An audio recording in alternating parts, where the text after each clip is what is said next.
E aí pessoal, bom dia, boa tarde, boa noite, boa madrugada. Tá tudo bem com vocês? Espero que sim. Turma, a gente está vendo então a dosimetria da pena. São as 3 fases que o juiz tem que passar para saber quanto de pena privativa de liberdade deve ser aplicada ao indivíduo que foi condenado por determinado crime. Vimos que ele pega a pena mínima, o juiz olha qual crime que ele condenou, pega a pena mínima e leva para a primeira fase. Na primeira fase, ele vai utilizar as circunstâncias judiciais do artigo 59. Feito o cálculo, o código não diz quanto o juiz deve subir ou deve diminuir, só se sabe que tanto na primeira como na segunda fase, o juiz está fixado tanto ao mínimo como ao máximo, ou seja, não pode aplicar a pena nem menos do que o mínimo, nem mais do que o máximo. E também só se sabe é que a doutrina sugere que o juiz suba 1/6, mas é uma sugestão doutrinária. E aí o juiz sobe a pena do indivíduo, sempre respeitando o limite, terminou a fase da pena inicial, ele passa para a segunda fase, que é a pena intermediária, e para calcular a pena intermediária, ele vai utilizar as agravantes e as atenuantes. Eu vi com vocês que as agravantes estão no artigo 61 e 62 do Código Penal. E a reincidência é um agravante. E agora eu vou estudar com vocês o que é a reincidência. Porque muitos alunos, mesmo os formados em Direito, quando eu estou dando aula em cursinho, eu vejo muito isso. O aluno confunde, ele acha que reincidência o reincidente é aquele que comete novo crime 5 anos após a condenação. E não tem nada disso. Veja aqui no quadro o que é que diz a reincidência. O que é a reincidência? A reincidência é o seguinte: o cara cometeu um crime, tudo bem? Após esse crime, ele é processado e chega uma hora que transita em julgado, se ele for condenado, ao trânsito em julgado da sentença penal condenatória. Então, olha o que a gente está estudando. O cara comete o crime, e aí ele é processado, depois que ele é processado, sai a sentença, ele apela. O fato é que, um dia, transita em julgado a sentença penal condenatória. O primeiro pressuposto da reincidência é que haja uma sentença penal condenatória com trânsito em julgado. Em outras palavras, pessoal, você pode ter 20 inquéritos policiais nas suas costas. Você pode ter 20 condenações nas suas costas. Se essas 20 condenações, nenhuma transitou em julgado, você não é reincidente. Você só passa a falar de reincidência se houver uma sentença penal condenatória com trânsito em julgado. Enquanto não existir essa sentença penal condenatória com trânsito em julgado, não se fala em reincidente. Então todos nós, quando nascemos, nós somos primários e de bons antecedentes. Você só passa a falar de reincidência se houver um trânsito em julgado de uma sentença penal condenatória. Ou seja, se houver uma sentença penal condenatória com trânsito em julgado. Só a partir daí você passa a falar de reincidência. E como eu acabei de dizer, todos nós somos primários e de bons antecedentes. Acontece que se você tem uma sentença penal condenatória com trânsito em julgado contra você, você deixa de ser de bons antecedentes e passa a ser maus antecedentes. Professor, eu passo a ser maus antecedentes durante quanto tempo? Eu passo a ser maus antecedentes, meus queridos amigos, durante a vida toda. A legislação, ela não prevê um prazo máximo para os maus antecedentes. Aí até parte da doutrina critica, dizendo que é inconstitucional isso, porque os maus antecedentes viraram, os mais antecedentes, uma pena de caráter perpétuo. Porque o resto da sua vida, se você tem uma sentença penal condenatória com trânsito em julgado, o resto da sua vida você passa a ser maus antecedentes. O que pode acontecer é você restaurar a sua primariedade, mas você fica sendo primário de maus antecedentes. Professor, bora com calma, repita aí. Beleza. Todos nós, quando nascemos, somos primários de bons antecedentes. Caso a gente cometa um crime e saia uma sentença penal condenatória com trânsito em julgado contra você, você de bons antecedentes passa a ser maus antecedentes. Aí a partir daí, a partir da sentença penal condenatória com trânsito em julgado, a partir desse momento, pode-se passar por 3 situações. Você deixou de ser primário de bons antecedentes e virou maus antecedentes. Pode acontecer de você virar maus antecedentes, reincidente de maus antecedentes, só que existe a possibilidade de você restaurar a sua primariedade. Só que aí você restaura a sua primariedade e fica sendo um primário de maus antecedentes. Os maus antecedentes, portanto, duram a vida toda. Lembram que eu falei que os antecedentes do agente é uma circunstância judicial do artigo 59 dos antecedentes do agente? Pois muito bem, se o cara for maus antecedentes, é uma circunstância judicial desfavorável, de forma que naquela primeira fase de aplicação da pena, o juiz pode subir a pena aplicada ao indivíduo. Pois muito bem, eu só falo de reincidência se houver uma sentença penal condenatória com trânsito em julgado. Voltando para o quadro, eu pratiquei o crime, depois do crime eu fui processado, aí saiu uma sentença penal condenatória com trânsito em julgado. Quando sai essa sentença penal condenatória com trânsito em julgado, eu vou cumprir pena, tudo bem? Aí, vamos supor que nesse tracinho aqui que eu vou colocar em vermelho, eu estou cumprindo pena. Cumprindo pena, cumprindo pena, cumprindo pena. Então aqui existe o cumprimento de pena. Existe o cumprimento da pena. Só que um dia, meus amigos, essa pena vai extinguir. Um dia vai ter a extinção da pena. Vai ter a extinção da pena ou porque houve o efetivo cumprimento da pena, ou porque houve o efetivo cumprimento da pena, ou porque você foi beneficiado pela prescrição. Vamos ver que nesse caso é a PPE, a prescrição da pena executória, a prescrição da pretensão executória, a PPE. Ou então aqui você foi beneficiado pelo livramento condicional do artigo 83 do Código Penal. O livramento condicional, como eu vou explicar para vocês, é um benefício que o cara pode cumprir o restante da pena em casa, fora, em liberdade sobre certas condições. Daí porque livramento, liberdade condicional, sobre certas condições. Eu vi no jornal um dia que o cara tinha matado a esposa e foi condenado a 15 anos de prisão. Aí o jornal dizia assim, ele cumpriu, dos 15 anos de prisão, ele só cumpriu efetivamente 5, não cumpriu mais nada. E o jornalista, infelizmente, estava errado. Porque o livramento condicional, além dos requisitos subjetivos, que é o bom comportamento penitenciário, o desempenho das atividades que foi dado para ele no presídio, ele tem critérios objetivos para serem concedidos, que é o cumprimento de 1/3 da pena se o cara for primário, metade se for reincidente e 2/3 se for crime hediondo. O professor está muito rápido. Não, ainda vou falar de livramento condicional, só quero que você entenda. Então o indivíduo, nesse caso do jornal, ele cumpriu 1/3 da pena, que dos 15 anos ele cumpriu efetivamente 5.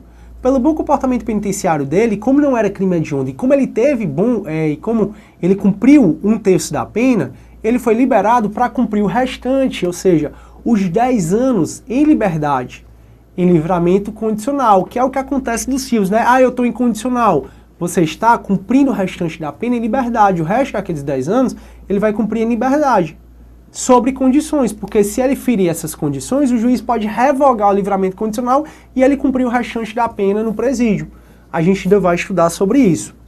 Então, esse tempo que você é beneficiado pelo livramento condicional e sai em liberdade, fica em liberdade sobre certas condições, fica na condicional, como dizem os filmes, esse tempo é chamado período de prova.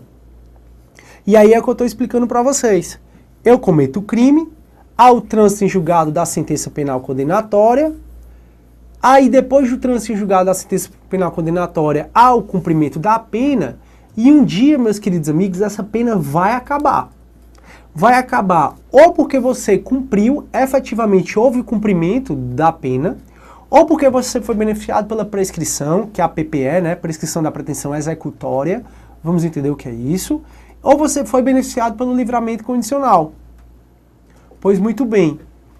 O certo é que você é reincidente se praticar um novo crime,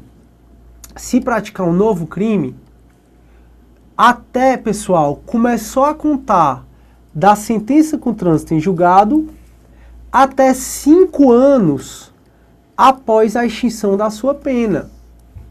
Então isso é a confusão que muito aluno faz. O aluno acha que a reincidência só dura 5 anos, é você praticar um novo crime se praticar em 5 anos depois da pena. E não é, perceba. A reincidência começa a partir do trânsito em julgado da sentença penal condenatória. E dura até quanto? E dura até 5 anos após, pessoal, a extinção da pena. Ou seja, 5 anos após a extinção da pena, esse período aqui. Então, se eu cometo um novo crime durante quaisquer desses períodos aqui, que eu estou grifando em azul, eu sou reincidente. Se eu cometo o crime nesse período aqui, começa a contar a partir do trânsito em julgado da sentença penal condenatória. E dura até quando? Dura até 5 anos após a extinção da pena. Então, durante todo esse período que está em azul, se eu cometo um novo crime, eu sou reincidente. Durante todo esse período aqui que está em azul. E não só 5 anos.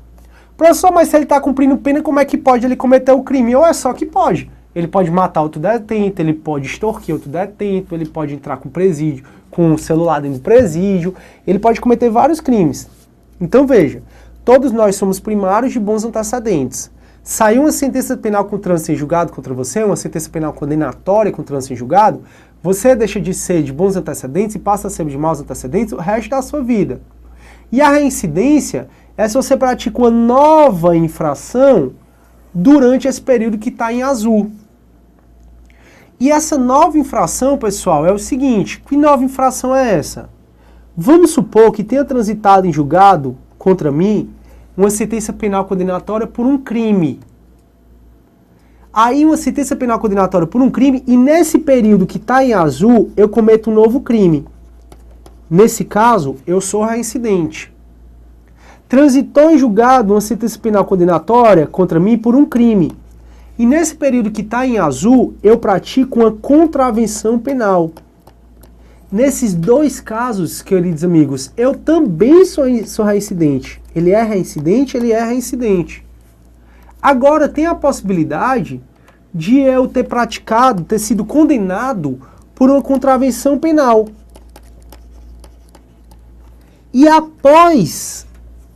E nesse período aqui que está em azul, eu cometo uma nova contravenção penal. Nesse caso, eu também sou reincidente.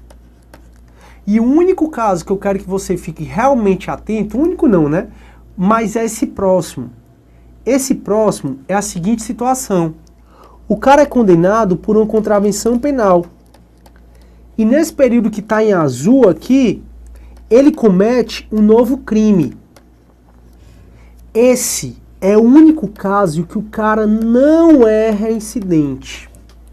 Então, se ele transita em julgado contra ele uma sentença penal condenatória por uma contravenção penal, e nesse período que está em azul, ele comete um novo crime, nesse caso, ele não é reincidente. Ele responde como primário, um primário de maus antecedentes. Então, o único caso que não é reincidente é se o cara tem uma sentença penal condenatória por uma contravenção penal contra ele, com trânsito em julgado, aí ele vai e pratica um crime. É o único caso onde ele não é reincidente. E tudo isso tão somente por uma omissão legislativa.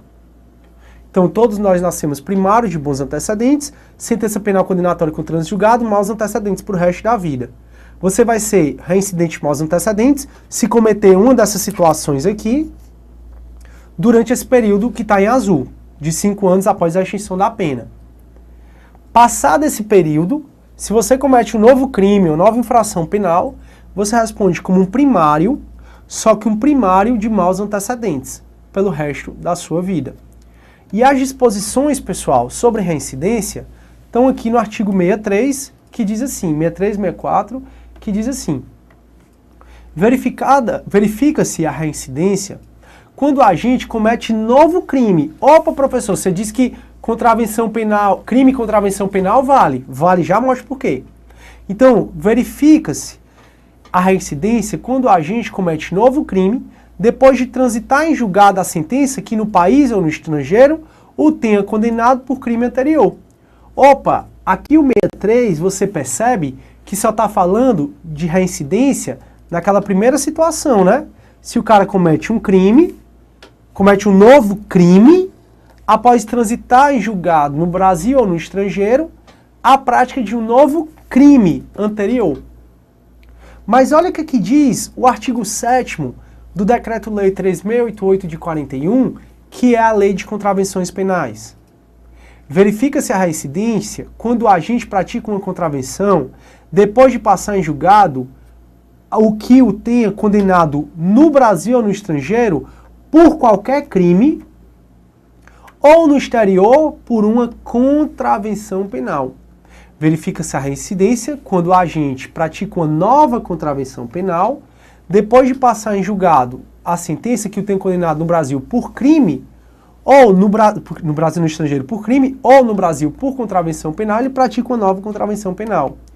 Então o artigo 7º, ele está falando que se o cara pratica uma nova contravenção penal, depois que no Brasil ou no estrangeiro foi condenado por um crime, ou se o cara pratica uma nova contravenção penal, depois de no Brasil ele ter sido condenado por uma contravenção penal, ele é reincidente. Então, enquanto o artigo 63 do Código Penal fala da primeira situação, a Lei de Contravenções Penais fala da segunda e da terceira situação. Mas aqui a gente tem que ter cuidado, porque condenação por uma contravenção penal no estrangeiro, condenação por uma contravenção penal no estrangeiro não conta. Condenação por uma contravenção penal só conta para você ser reincidente se essa condenação for no Brasil. Agora, por crime, tanto faz. Você é reincidente se for condenado por um crime no Brasil ou no estrangeiro, por um crime, e depois comete um crime ou uma outra contravenção penal. Aí, nesse caso, você é reincidente. Então, para você ser reincidente, o primeiro crime, a primeira infração que você praticou foi uma contravenção penal, só vale se essa condenação dessa primeira infração foi uma condenação que ocorreu no Brasil. No Brasil. E aí, até para ficar mais fácil, eu fiz uma tabelinha aqui para vocês, dizendo assim, ó, condenação de contravenção praticada no Brasil e nova contravenção é reincidente. Condenação por uma contravenção praticada no exterior e nova contravenção penal não é reincidente, porque foi no exterior. Se eu tenho uma condenação por uma contravenção, seja no Brasil, seja no exterior, e pratico um novo crime, eu não sou reincidente. Por quê? Porque o Código Penal é omisso em relação a essa situação de contravenção e depois pratica crime. Então, nesse caso, se eu sou condenado por uma contravenção penal e depois venho a praticar um crime, eu sou um primário de maus antecedentes por conta da condenação da contravenção penal. Então, aqui, eu sou um primário, nessa situação aqui, eu sou um primário de maus antecedentes. Agora, o crime praticado no Brasil ou no exterior, e crime praticado, então foi crime, condenação anterior, eu sou reincidente. E crime praticado no exterior ou no Brasil, e eu sou, desde que haja condenação com trânsito em julgado, tá? Não esqueça. Só fala em reincidência se há uma sentença penal condenatória com trânsito em julgado. Então, eu crime praticado no Brasil ou no exterior, e eu cometo uma nova contravenção penal, aí eu sou reincidente. Então, eu sou reincidente. Aqui não e aqui não. Aqui fica mais fácil você gravar. E eu fiz questão de explicar antes, porque senão podia ficar um pouco confuso. Então, beleza. Aí vamos lá para ver o que aqui diz o artigo 64. O artigo 64 ele ajuda a ratificar o que eu expliquei para vocês, em especial no seu inciso 1. Ele diz assim, ó, para efeito de reincidência, inciso 1, não prevalece a condenação anterior se entre a data do cumprimento... Opa, deixa eu botar aqui amarelo que fica melhor. não prevalece a condenação anterior se entre a data do cumprimento ou extinção da pena e a infração posterior tiver decorrido tempo superior a 5 anos. Computado o período de prova do SUSI, da suspensão condicional do processo, ou do livramento condicional, se não ocorrer revogação. Está dizendo assim, que começa a contar esses 5 anos, no caso de SUSI ou de livramento condicional, a partir do momento que você é beneficiado pelo SUSI, que é a suspensão condicional da pena, ou pelo livramento condicional. O SUSI, pessoal, é o juiz dizer assim, Sidney, você foi condenado a 1 ano e meio, mas eu vou suspender a sua pena por 3 anos, por exemplo, que ele pode suspender de 2 a 4 anos, a gente vai ver isso. Eu vou suspender a sua pena de 3 anos, aí você cumpre em liberdade. Então, para fins de reincidência, o início do cômputo desses 5 anos é a partir do cumprimento da extinção da pena, ou, no caso de SUSI, ou de livramento condicional, a partir do momento em que você é beneficiado pelo SUSI ou pelo livramento condicional. Então, para efeito de reincidência, inciso 1. Não prevalece a condenação anterior se entre a data do cumprimento ou a extinção da pena e a infração posterior tiver decorrido superior a 5 anos, computado o período de prova da suspensão ou do livramento condicional se não ocorrer revogação, que foi exatamente o que a gente andou conversando. E no inciso 2, cai muito em prova, não se consideram os crimes militares próprios. O que são crimes militares próprios ou propriamente militares? Crimes militares próprios ou propriamente militares são aqueles que só militar comete, como o crime de deserção, por exemplo. É um crime que para se cometer tem que ser militar. E crime político. Não se consideram para fins de reincidência se você foi condenado, se a condenação anterior foi por um crime propriamente militar ou político. Então, se o crime que você foi condenado anteriormente for crime propriamente militar ou crime político, você continua respondendo como se primário fosse. Um primário de maus antecedentes. Tudo bem? Então, beleza. A gente está vendo, então, que o juiz me condena por um crime, pega a pena mínima, vai para a primeira fase, onde ele vai utilizar as circunstâncias judiciais. O juiz tem que ficar adstrito ao mínimo e ao máximo. Então ele não pode subir mais do que o máximo, nem menos do que o mínimo. Aí o juiz, depois que aplica as circunstâncias judiciais, ele passa para a segunda fase, onde ele vai utilizar as agravantes, e as agravantes estão taxativamente previstas no artigo 61 e no 62. Só tem essas do Código Penal. E as atenuantes, professor? As atenuantes, elas estão no 65 e no 66. E olha o que é que o 65 diz. São circunstâncias que sempre atenuam a pena. Seu agente menor de 21 anos na data do fato ou maior de 70 anos na data da sentença. Aqui, quando eu estou dando aula presencial, sempre vem a pergunta. Professor, isso não foi revogado não, porque a maioridade penal ou a maioridade civil, que era de 21 anos, porque antigamente, antes do Código Civil de 2002, era assim, a maioridade penal era de 18 anos e a maioridade civil era de 21 anos.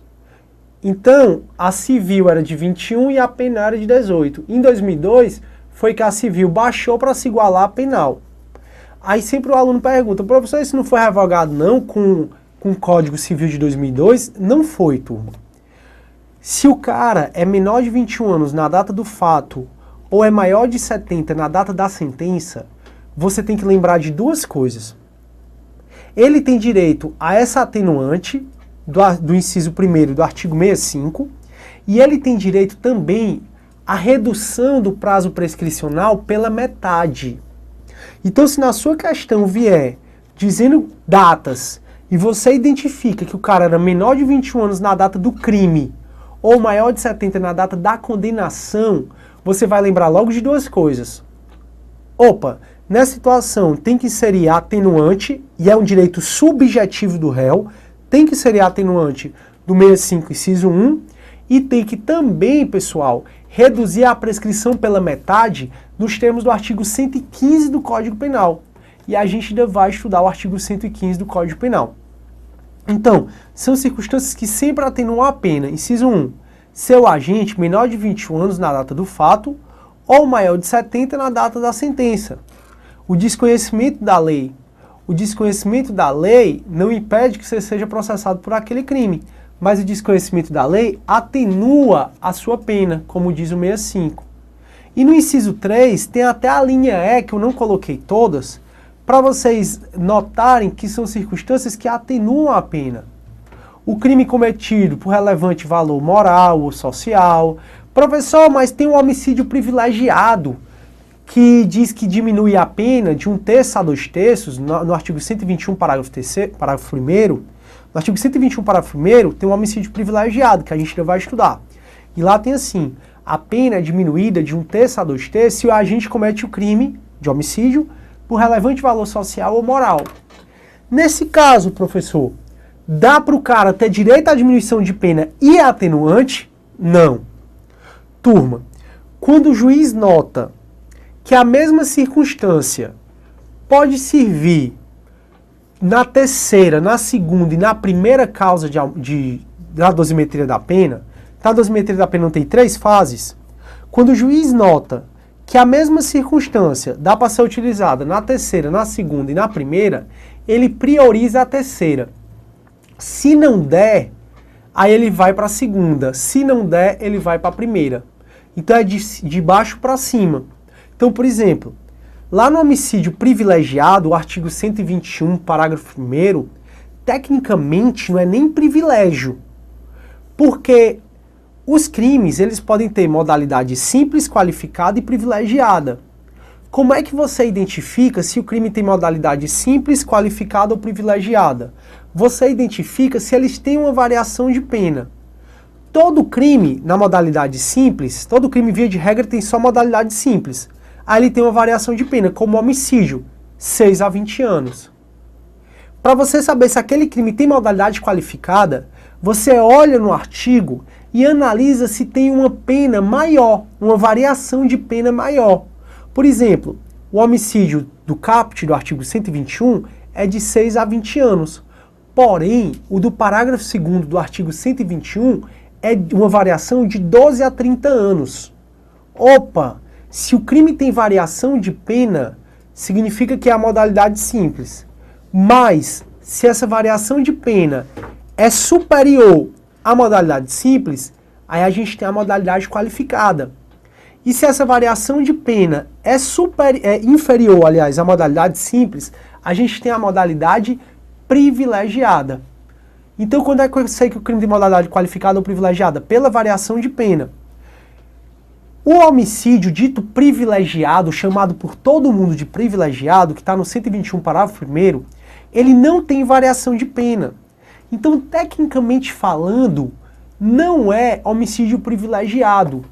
Tecnicamente falando, aquele homicídio o homicídio privilegiado é, na realidade, uma causa de diminuição de pena, que lá diz, diminui-se a pena de 1/3 a 2/3 se o indivíduo comete o crime mediante relevante valor social ou moral, ou logo em seguida a injusta provocação da vítima. A gente vai estudar isso aí.